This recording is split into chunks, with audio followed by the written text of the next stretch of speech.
Ngayon na ba ang araw ng dibo mo? Oh, pagkatapos ng 2 taon, natuloy din ha. Sana maging happy kayo dyan. Maging masaya kayo. Maging guest mo yung lahat na gusto mong mga kaibigan, makarating sana. Mga best friend mo. Oh, may boyfriend ka na pala.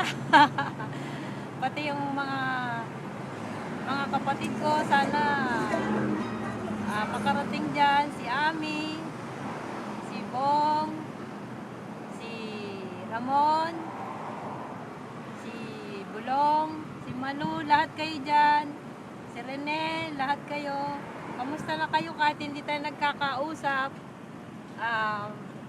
Mahal ko kayong lahat. Oh, sige, maging masaya kayo sa araw na ito, sa kaarawan ni Liza. Enjoy the party. Have fun. I love you, Liza. I love you, baby. Oh, si Auntie Liz mo rin pala.